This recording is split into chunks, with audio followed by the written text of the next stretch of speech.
रात के जानवर। कुंवरगढ़ एक शांत और रहस्यमयी गांव था जो घने जंगलों से घिरा हुआ था। सूरज ढलते ही यहाँ के लोग अपने घरों के दरवाजे बंद कर लेते थे। मोहन, एक जवान चरवाहा, अपनी भेड़ों को चराकर वापस लौट रहा था।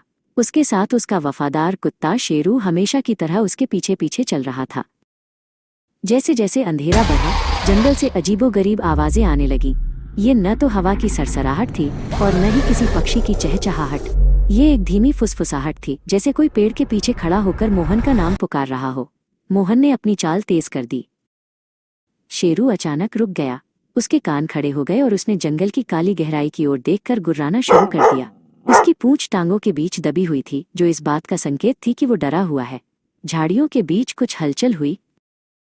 अचानक झाड़ियों को चीरता हुआ एक भेड़िया बाहर निकला, लेकिन उसकी सूरत डरावनी थी। उसकी आंखें दहकते हुए अंगारों की तरह लाल थीं और उसके मुंह से गाढ़ी काली लार टपक रही थी। वो लंगड़ाते हुए अपने पिछले पैरों को जमीन पर घिसट कर चल रहा था। तभी एक लोमड़ी भी अंधेरे से बाहर आई। उसकी गर्दन एक तरफ झुकी हुई थी, जैसे वो टूट चुकी हो। वो भी भेड़िए की तरह ही जमीन पर घिसट रही थी। उसकी लाल आंखें मोहन को बिना पलक झपकाए देख रही थीं। वातावरण में एक अजीब सी सड़ांध फैल गई। शेरू, यहाँ से निकलो, मोहन ने कांपती आवाज में चिल्लाया। लेकिन शेरू जैसे अपनी जगह पे जम गया था। वो हिलने की हिम्मत भी नहीं जुटा पा रहा था।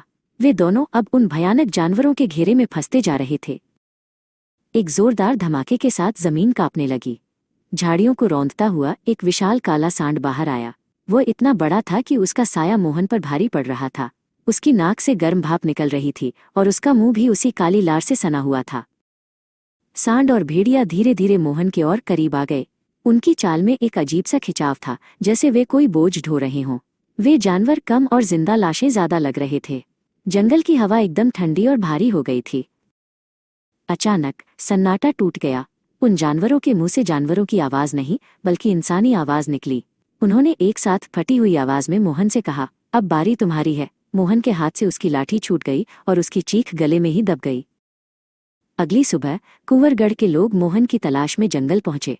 उन्हें वहां मोहन की भेड़ें तो मिल गईं और शेरू भी डर से कांपता हुआ मिला, लेकिन मोहन का कहीं कोई नामो निशान नहीं था। बस जमीन पर किसी भारी चीज के घिसटने के निशान थे, जो जंगल की गहराई में जाकर गायब हो गए थे।